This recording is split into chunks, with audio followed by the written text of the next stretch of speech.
apakah pihak korban dan kuasa hukum melihat perkara ini mulai mengarah kepada pertanggungjawaban pidana?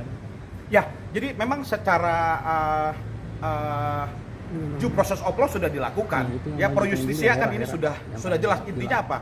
Dirtipidsus dalam hal ini unit penyidik di dalam Polda Metro Jaya ini sudah melakukan memintai keterangan-keterangan kepada para terlapor ini dengan memang rangkaian kejadian peristiwa hukum ini harus jelas dulu. Ya, kami melihat teman-teman penyidik luar biasa ya, Uni ya, apresiasi dan profesional mereka dalam mengembangkan ya bahwasannya perkara ini memang sudah cukup bisa memenuhi unsur-unsur kelalaian di dalam undang-undang gitu loh.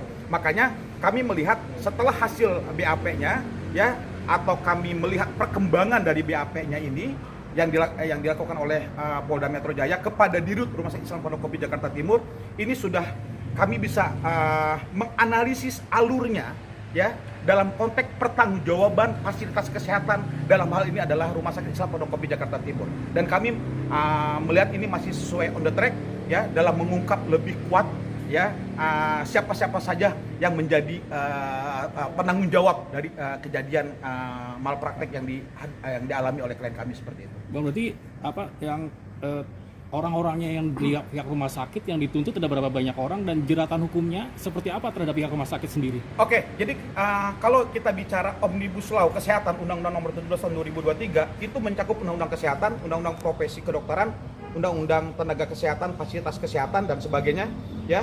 Dan di mana itu turunannya Permenkes dan juga ada peraturan pemerintah, itu tentunya di dalam undang-undang menganut tanggung renteng kewajiban bila mana ada tuntutan ganti rugi material dan atau imaterial. Siapa saja karena klien kami dilakukan tindakan medisnya di Rumah Sakit Islam Pondok Kopi Jakarta Timur, maka Paskes RSIPK Jakarta Timur tadi wajib bertanggung jawab. Selain para tenaga kesehatan dan tenaga medisnya. Jadi kami sudah hitung sip pertamanya siapa, sip keduanya siapa, ada berapa orangnya, kemudian siapa tenaga medisnya dalam hal ini dokternya siapa saja, yang kami hitung ada 2-3 orang ya dalam pelaksanaan proses medis yang ditangani oleh pihak Rumah Sakit Islam Pondok Kopi Jakarta Timur pada klien kami gitu loh. Jadi ini kami hitung bisa di atas 8 orang, termasuk adalah para manajemen Rumah Sakit Islam Pondok Kopi Jakarta Timur, dan itu sesuai dengan undang-undang tadi yang saya sampaikan. Jadi Paskes pun wajib bertanggung jawab, paham ya? Karena mereka yang memiliki fasilitas kesehatan sesuai dengan undang-undang dalam melaksanakan tindakan medis oleh dokter dan perawat. Kurang lebih seperti itu. Bang, sebelumnya pihak rumah sakit kan menyebutkan kondisi korban berkaitan dengan komplikasi medis. Apa bantahan dari pihak korban terhadap penjelasan tersebut? Makanya tadi saya sampaikan di awal, masyarakat harus tahu ada di dalam konsep malpraktek itu ada di dalam medis pun dinyatakan dalam proses resiko medis. Proses risiko medis dengan kelalaian ini berbeda, Mas. Kalau ini dianggap sebagai resiko medis, ada istilahnya collaboratory of negligence. Apa artinya? Ada kontribusi dari pasien. Ya, kalau kita zaman dulu Covid, apa nama istilahnya tuh? Komorbid ya? Apa? Ya, yang intinya tuh ada kontribusi pasien yang akhirnya adanya virus COVID bisa mengakibatkan meninggal dunia. Karena ada dorongan kontribusi pasiennya juga. Sorry, kita semua kan pasti punya penyakit-penyakit. Karena kita kan nggak tahu, mungkin kita nggak memeriksa, paham nggak? Itulah namanya kontribusi pasien dalam medis. Pertanyaannya kita, apakah ini klien kami ini menjadi korban resiko medis atau bukan? Apakah ini menjadi kelalaian yang dinyatakan dalam undang-undang? Kami menilai analisis dengan tim ahli kami, ini bukan resiko medis, tapi ini kelalaian, gitu loh. Ini culpa dalam asas hukum teori pidana. Apa artinya? Dilakukan perbuatan ini oleh tenaga medis, ya, dengan tidak tanggung jawab yang mengakibatkan kerugian bagi si pasien. Senyatanya ini dibiarkan, Mas, berhari-hari, paham ya, yang seharusnya diperiksa secara intensif di dalam inform consent Paskes itu dalam setiap menangani setiap pasien ada inform consent namanya, atau caper, catatan perawatan setiap pasien. Itu diperiksa, Mas. Tapi senyatanya dibiarkan berhari-hari sampai bengkak, memerah, bahkan akhirnya membiru. Ya, yang akibatnya nekrosis, pembusukan jaringan pembuluh darah, akhirnya diamputasi klien kami. Ini jelas bukan resiko medis, ini kelalaian petugas medis, gitu loh. Makanya kami meyakini bahwasannya sesuai dengan aturan hukum yang berlaku, itu yang kami tuntut secara benar kepada pihak rumah sakit seperti itu. Dan apa saja tuntutan korban terhadap pihak rumah sakit, dan apakah pihak rumah sakit juga akan menyelesaikan perkara ini secara damai sejauh ini, Bang, terhadap korban? Ya tentunya kalau tuntutan pidana ya kami sesuai dengan pelaporan kami ya, Omnibus Law saja, Jungto Undang-Undang KUHP pidana yang baru 359 Jungto 359 360 ya, kelalaian yang mengakibatkan luka berat. Ya, ini di atas 5 tahun semua, Mas. Iya. Gitu loh. Iya. Jadi jungtonya kami masukkan ke KUHP nasional kita yang baru. Oke? Lex spesialisnya adalah Undang-Undang Omnibus Law ya, nomor 17 tahun 2023.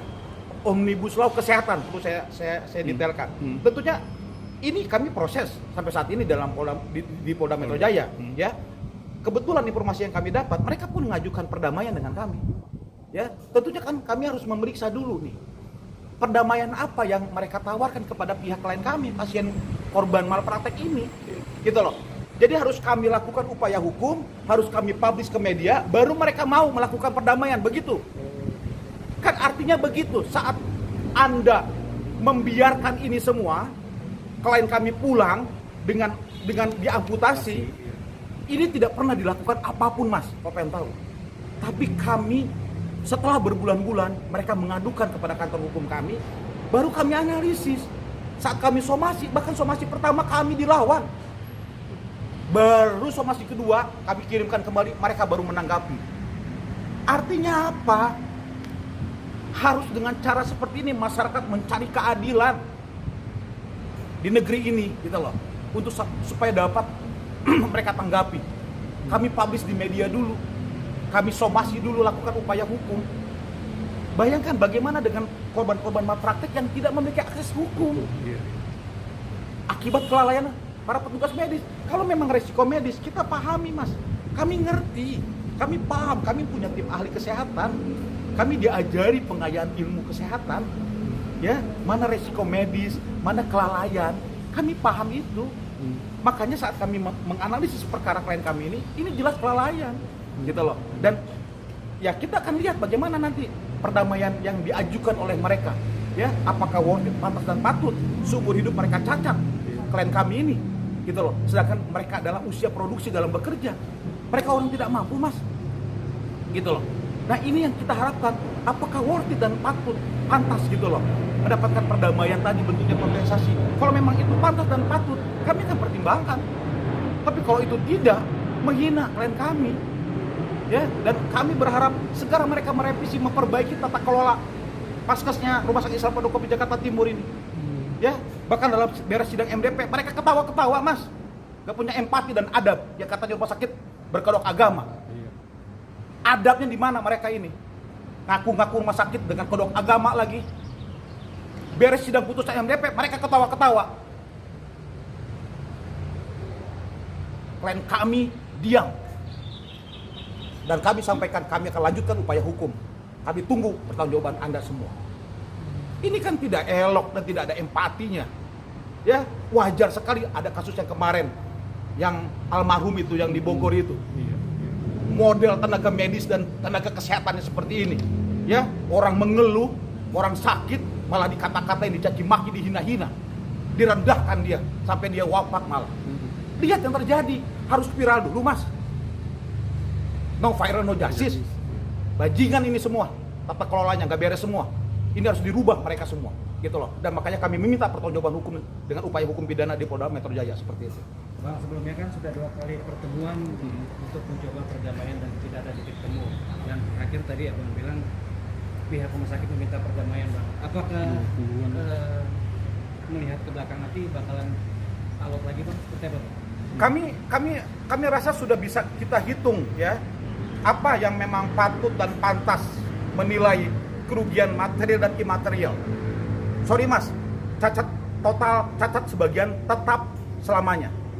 Berapa hilang?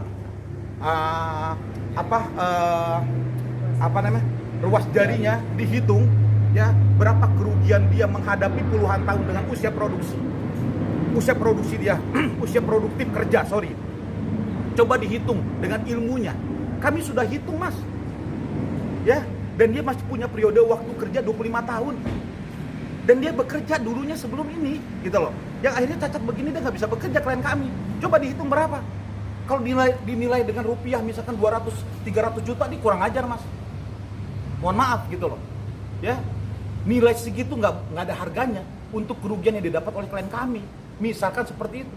Nah, silakan dihitung dengan tepat bagaimana kerugian material dan imaterialnya klien kami selama seumur hidup.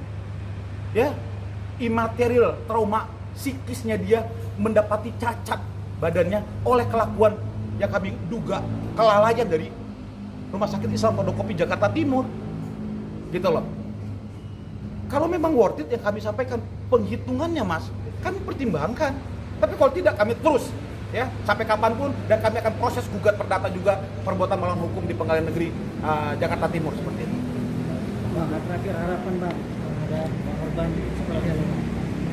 Tentunya kami komunikasi secara verbal, ya, ataupun telepon, ya. Tentunya kami berharap mereka tetap semangat, optimis, ya, bersabar dan terus berikhtiar menjalani kehidupan dengan baik, ya. Alhamdulillah suami dari pihak korban, Mas Denny, ya, itu luar biasa effortnya dan juga keluarga mereka. Harapan kami korban tetap semangat, ya, menghadapi ini, melewati ini semua dengan bersama kami tentunya kurang lebihnya, ya. Dan kami berharap bersama-sama dengan pasien, dengan korban, agar mendapatkan keadilan yang sebenar-benarnya bagi korban dan juga keluarganya seperti itu. Oke.